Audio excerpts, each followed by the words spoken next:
Alasan Letjen Kunto batal dimutasi jadi staf khusus Kasat.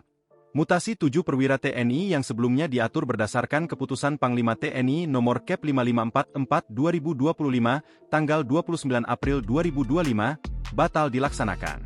Salah satu perwira yang semestinya dimutasi adalah Letjen TNI Kunto Arif Wibowo, putra Wakil Presiden ke-6 RI, Tri Sutrisno. Kepala Pusat Penerangan TNI Brigjen Christomei Sianturi mengungkapkan, alasan pembatalan mutasi Kunto dan 6 pati TNI lainnya. Karena memang ada tugas-tugas yang pasti harus diselesaikan oleh mereka, dihadapkan dengan situasi saat ini. Kira-kira itu yang bisa saya jawab. Singkat Christomei di Jakarta, Jumat, 2 Mei 2025, malam.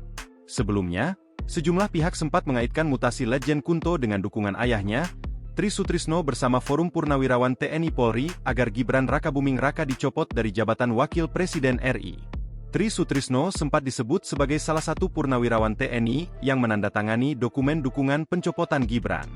Namun, hal ini dibantah oleh Christomei. Menurutnya, pembatalan mutasi Letjen Kunto tak ada kaitannya dengan sikap orang tuanya. Tidak ada persepsi apa-apa kepada publik, memang organisasi dan perkembangan dinamika, kata Christomei. Selain Kunto, ada 6 pati TNI lain yang batal dimutasi.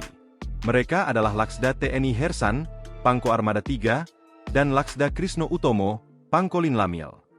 Kemudian Laksda TNI Rudi Aviantara, Kas Kogab Wilhan II, Laksma TNI Pundi Rusbandi, Waaskomlek Kasal, Laksma TNI Beni Febri, Kadiskomlekal, dan Laksma TNI Maulana, Staf Khusus Kasal. Download Tribun X sekarang, menghadirkan lokal menjadi Indonesia.